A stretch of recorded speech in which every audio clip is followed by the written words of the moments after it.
Welcome back, everyone. Hello, I am James Marcuzzo. It is week 3 of the KSS, and this is a big one, The Good Society by Amitai Etzioni. Sometimes I tell you whether I agree or disagree with an article and what I think of it. And I don't entirely agree with our author because we come from different sort of philosophical positions.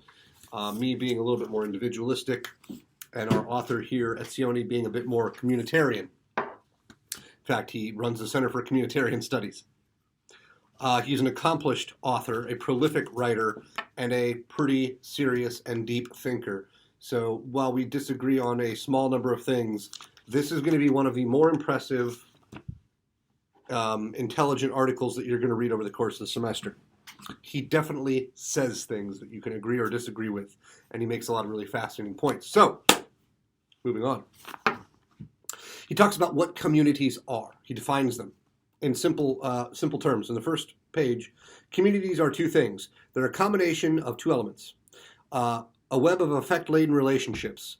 Groups of individuals, relationships often crisscross and reinforce one another rather than merely being a one-to-one chain-like. So imagine you have this group of individuals, and all of them have relationships with each other, and with the group as a whole. And so imagine a spider web, but a three-dimensional, 360-degree spider web of all these different connections. But also a measure of commitment to a shared set of values, norms, and meanings, and a shared history and identity, in short, some sort of a culture.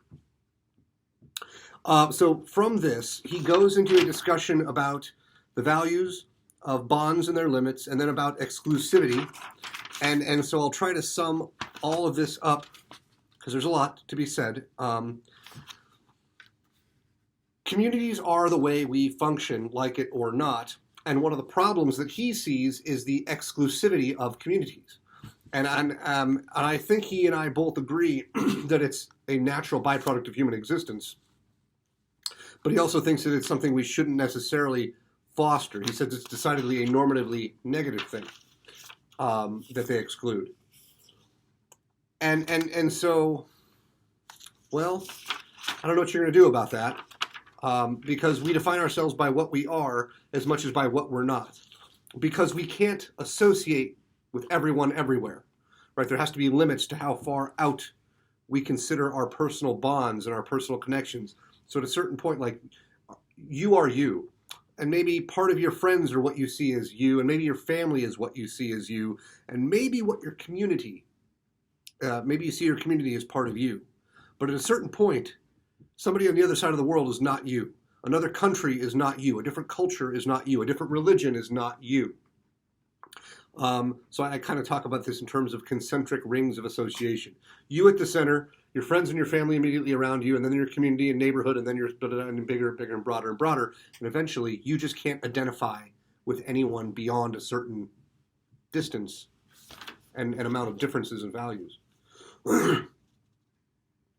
And he says that there is a balance between how tightly knit a community is and how loose a community is. A community needs to be tight enough to have standards of behavior, but it needs to be loose enough to respect people's individuality. And I talk about this in different terms, but it's basically, if you take the US and China might be good examples, or maybe Norway and China, I don't know what your favorite example would be. Places where individualism is very highly valued, and places where the community is very highly valued. If you value the individual too much, right, then you will benefit the individual at the harm to the whole community. But if you value the community too much, you might disregard the value of the individual and hurt individual people for the sake of the whole. And he says, I think appropriately, the middle ground is probably where we want to be on that. And so that's good stuff.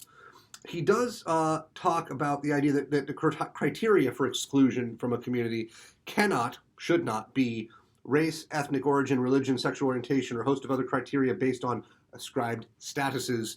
Rather, the bonds of a good community should be based on affinities whose natures remain to be defined, which means he doesn't know, but he's just telling us what types of things we should not use as definitions for a community. And I largely agree with that. Don't base it on race, ethnic origin, religion, orientation, whatever. Whatever your community is based on, and I think we've talked about this in terms of the US, it's a series of values. It's belief and a way of living. Imperfect as it's been so far, the idea of we all have a right to life, liberty, and the pursuit of happiness.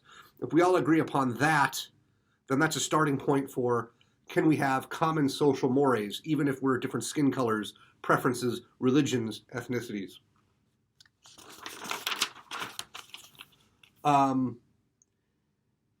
He talks about inequality, and I think pretty rational means for someone who is much more of a communitarian. And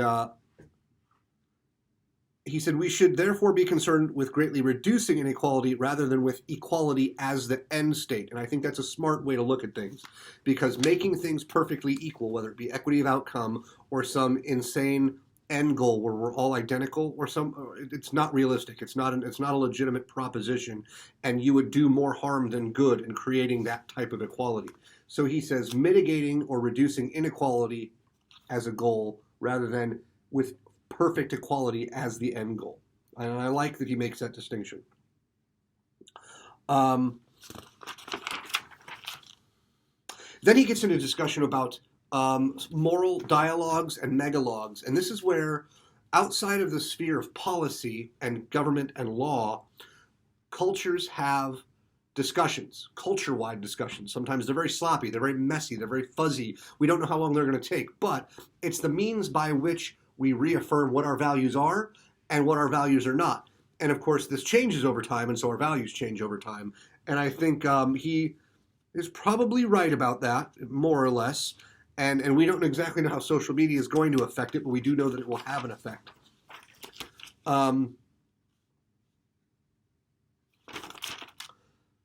Well, I think that's a good starting point, but there's so much to be said. You're going to have to read this on your own, but I hope this is a good starting point for the types of discussions that he's having. Good luck, and please contact me if you have any questions.